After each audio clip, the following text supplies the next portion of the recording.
I love a good sci-fi. There may not be any other genre that can connect any kind of audience through a feeling of what it's like just to be human against the scope of the vastness of space. It's something that we can all relate to because it's something so unknown, and yet there's something that I think everyone has a fascination with, a calling with. And Project Hail Mary, I'd heard that it was great, and I went to see it. And not only do I think it's great, but I think it could very well be one of the best sci-fi films we have had in maybe half a century. Perhaps that's me being a little bit hyperbolic. Well, Yeah, yeah, I mean, like, there've been a lot of good there's been a sci-fis. lot of good stuff over the years. Yeah, but I thought this was really special. I think the best way of seeing this movie is on the biggest screen possible because of Mm. how vast space is and how claustrophobic it is. You're kind of going on a journey like 2001 or Interstellar, but on a very emotional connection with the characters, with Ryan Gosling, who's the only person in the Hail Mary who's only a microbiologist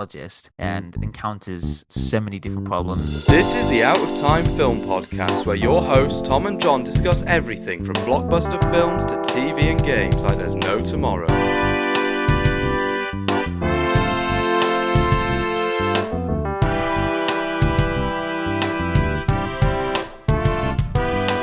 I love going through this. It's just the emotional heartbreak of what's going to happen to humanity. And it's all down to this one guy who's just so clumsy and doesn't know what the heck he's doing. It feels like a whimsical film, this one. It just feels like there's a lot of hope in this. I absolutely agree with that. I loved that structure of beginning in space, in the vastness of it all, and then going back. I don't know if I've ever seen a film that takes that approach. I thought that was very good. It aligns us with Ryan Gosling's character because we get the information the same time as he does, but at the same time, it allows us to really ruminate on some of what he's saying. There's one bit where it's like a middle school teacher, primary school teacher on Earth, and that's the first place that we see him in a flashback. And a student asks him about these dots that are appearing on the sun that seem to be draining the sun, and that's going to have a lot of repercussions. You know that moment when you're in school and you're about 7 years old and you find out that in about 30 billion years the sun's gonna explode and you start freaking out because you're like, what?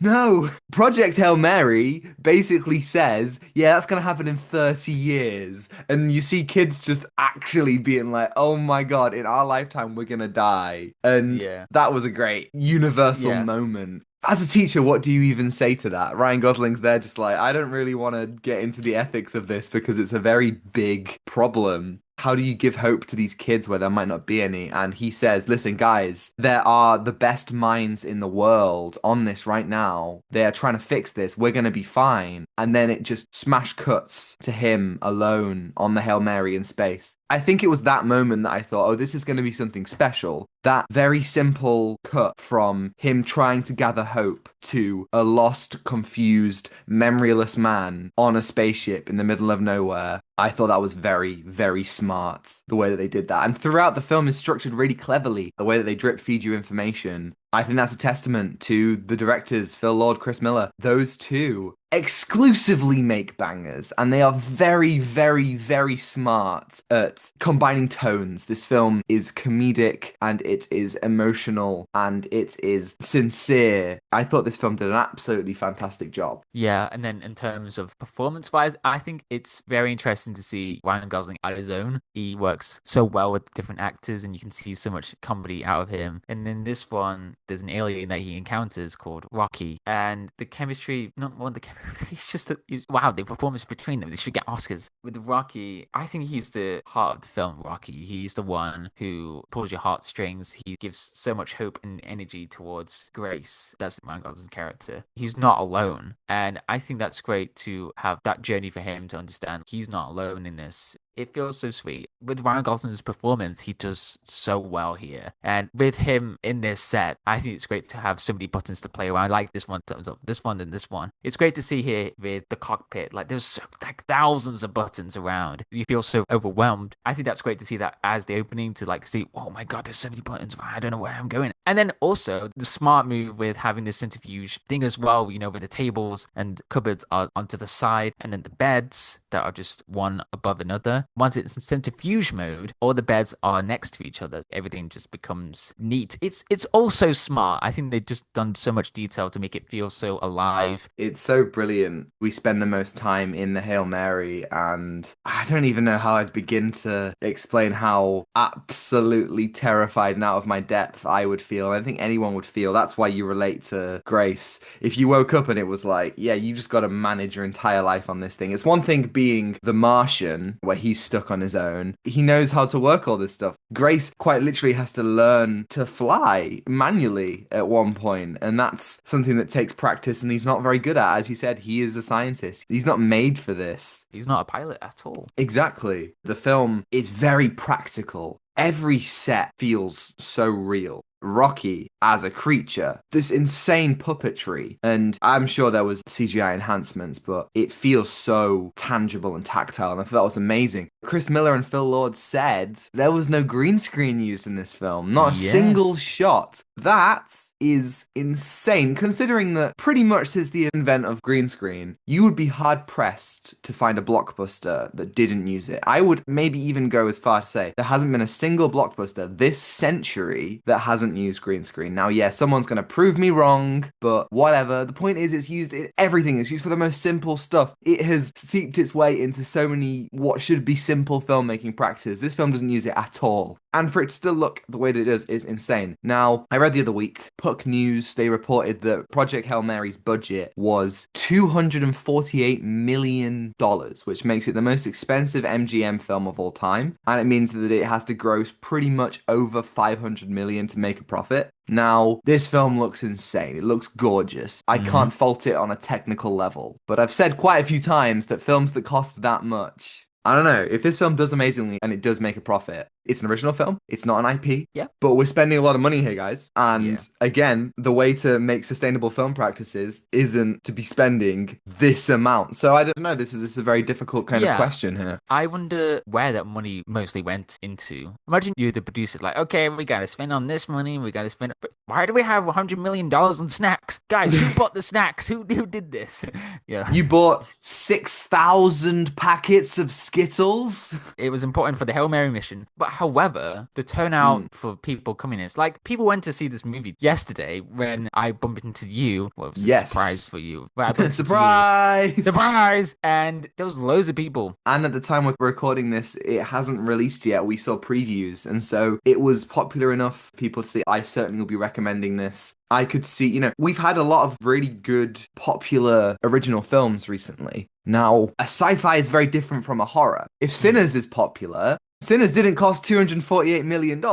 And so Sinners' popularity means it can make a profit much quicker. Same for something like Weapons. Same for Hoppers. This is a very different ballpark. This is costing the same amount that an Avengers movie would cost, at least back in the day, before everything seemed to cost a stupid amount of money. And so I'm sure there's so many great reasons for why the budget is so inflated, but I do think to myself that this is going to have a difficult time. It doesn't matter if this is a fantastic film. If it doesn't make the money, it incentivizes studios not to make films like it. This is MGM, which makes it also an Amazon film. Amazon spends a lot of money on its projects, and it seems to have faith in them. A lot of Prime shows go for numerous seasons, but also sometimes they're stupid. Throwing this amount of money is very commendable because this film deserves a big budget, but this is a risk, and I want to see that risk pay off. Please go and see Project Hail Mary. It's a very, very cool cinema experience. I loved it. And with the score as well by Daniel Pemberton. My God, the score was great. That also made me connected as well. I loved the moment where Rocky's ship and the Hail Mary ship spun together, and that just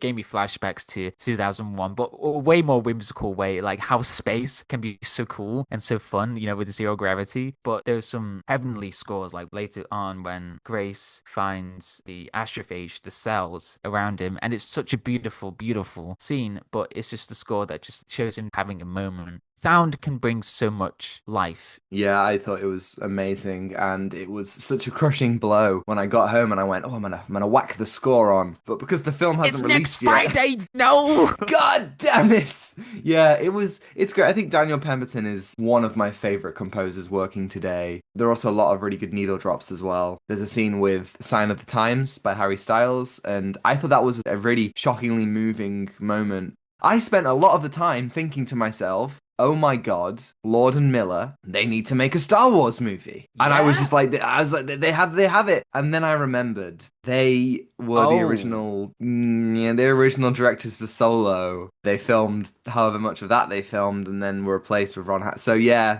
yeah. I'm turning away in sadness, just getting that dramatic effect right now. Oh, come back, John. I have to look into the window. I'm just like, we shall not forget you. I love Solo, I do, I love but Solo. this That's a banger. That's a banger. I think it that's is. overrated. It Yeah, it's really is. underrated. A lot of people haven't seen it. If you haven't seen Solo, definitely watch it. But it does make me wonder what if there is definitely that lost film there that I think could. I mean, Lord and Mm. Miller have never made a bad film. Even films that they didn't direct. It's kind of like a Mandela effect. They didn't direct the Spider-Verse movies, but obviously they are Oh yeah. heavily involved. Those films are great. The Jump Street films are great. Mitchell's versus the Machine, the Lego movie. Wait, they did Yeah. them? Yeah. What? And they've said that because of their work on Solo, they worked with a lot of the same crew for Project Hail Mary. So Neil Ah. Scanlon, who is an absolute wizard, does all of like the creatures and puppetry for Star Wars in the last decade. He worked on Rocky. Rocky feels so alive and he's got such a strange texture and such an interesting form. You don't know where his face is. He has all these different limbs and these markings on him. It all comes together and that's Neil Scanlon. And so if Solo hadn't gone the way it did, would we have this film at all? I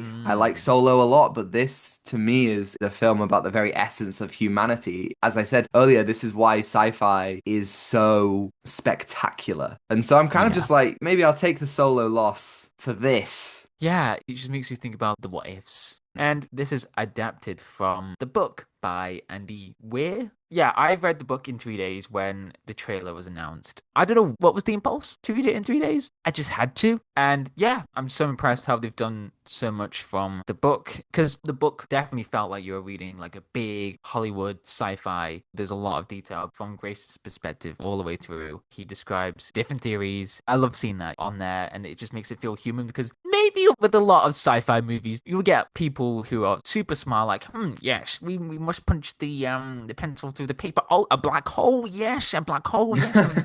You do like that. So a lot of exposition heavy stuff. It's just something that we are used to a lot with sci-fi. But in this case, it's just a problem solving aspect. I love how Grace communicates with a totally different being. I think they just nailed that. I think they just nailed everything for the book. And the book ending and the movie's ending are quite the same, but I prefer this movie's ending because of Oh. how this one I think it was way more hopeful. I'm like, give me hope now. I need it.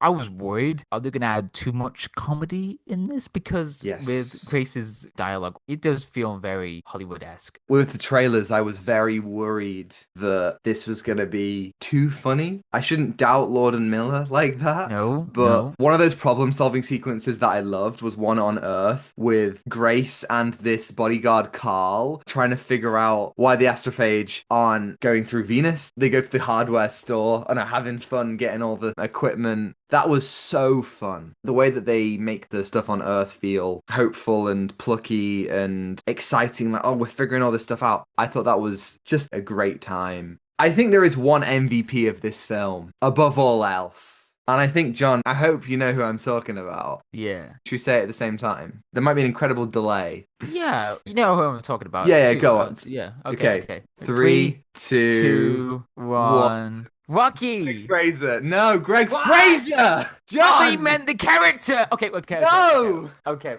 If anyone's listening by now, like, who is Greg Fraser? The goat of cinematography right here. That's putting it lightly. He's phenomenal. He's worked on a bunch of stuff. The Dune films, The Batman, the first season of The Mandalorian. In the run-up to this film, I was obviously excited. Ryan Gosling, Lord and Miller. But for me, I wanted to see a sci-fi shot by Greg Fraser. This is gluttony. We've had 3 sci-fis and a whole sci-fi TV season by Greg Fraser. I think that this man is one of the most exciting cinematographers that I have ever encountered. I just, the thing about this film is that there's just sequences in space with so much color. You wouldn't expect there to be such vibrant golds and reds and purples and greens. It really works. I love so many sci-fi films, but a lot of them don't really stray from black and white tones. The vastness of space and I don't think that's a problem, but this film was color as well as all that other stuff. The way that it examines lighting and the way that it frames Grace in his loneliness, but also in his camaraderie. And the aspect ratio shifts as well. When in space, the aspect ratio is fuller and you get a smaller, narrower aspect ratio for when it's on Earth, which is such a really nice technique. I thought this film looked just, I'm going to see this again. I need to see this again as well. I think the opening sequence, I knew this was going to be special. Literally at the beginning where it's showing all the companies' names, it was the flicker of like the blue and the red. And I thought, yeah, we're in for this. Beautiful. So amazing. I want to talk about spoilers. There's a few things that we haven't quite got to yet. I'd seen people who are fans of the book say, the trailers are giving too much away. So I was very wary of the trailers when watching them. But then after watching the film, I don't think the trailers did give too much away in the slightest. Because the film opens and not only is Grace the only person there, but the other 2 astronauts who are supposed to be with him have died in their induced comas. The way that sets up the entire film and Grace's place in the universe as so very alone immediately took me off guard. I was like, whoa, the trailers didn't have anything about this. This is very, very intense. And that kind of sets the stage for something more than what I thought we were going to get. I thought that by revealing Rocky in the trailer, that was going to really give us everything. That was like, it's one of those trailers where you think, I've seen the entire movie. You haven't, actually. And the reveal later on that Grace never actually agreed to the mission and they forcefully injected him into a coma. He went not of his own choice. I felt so horrible, but I understood everyone in that scenario. How could you go into space and put the entirety of humanity in your own hands? And also, as a government, if you've got the best person for the job, you've got to get them there, even if that means that they don't consent. Surely that's what you've got to do to save the planet. That was such a brilliant ethical question. I didn't expect it at all. The film doesn't have Grace get this brilliant I told you moment. Instead, it's him saying, I get it. I understand why you did what you had to do. I think we're going to be okay. That final moment where we cut back to Sandra Hüller's character and she's 20 or so years older. God damn it, man. The film really hits you in those final moments. It's just like, When I got to that part in the book, I was absolutely heartbroken. Damn it, what?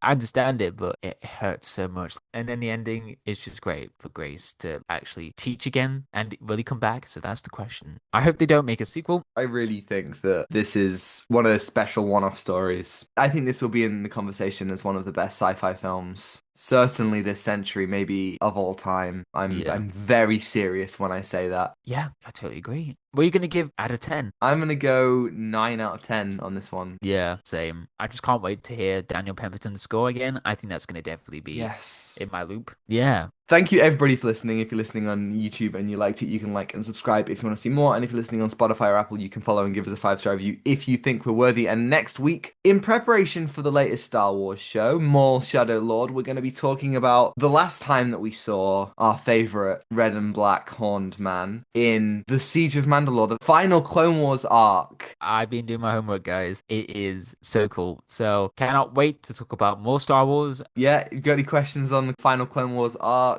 Let us know your thoughts, give us questions, send us an email at outtatimefilmpod@gmail.com, and we'll answer it right here in the podcast next week. Yeah, so you can follow us on Instagram at Outatime Film Pod to see our incredible thumbnails from Zain, on Twitter for more thoughts from Tom and me, and TikTok to see edited clips, which are all also on Instagram Reels and YouTube Shorts, and you can find links to that all in the description below. Thanks to Elle for the excellent theme, and Ronan for logos as always, and I think that's everything. Take away given. Give nothing back. Goodbye. Goodbye.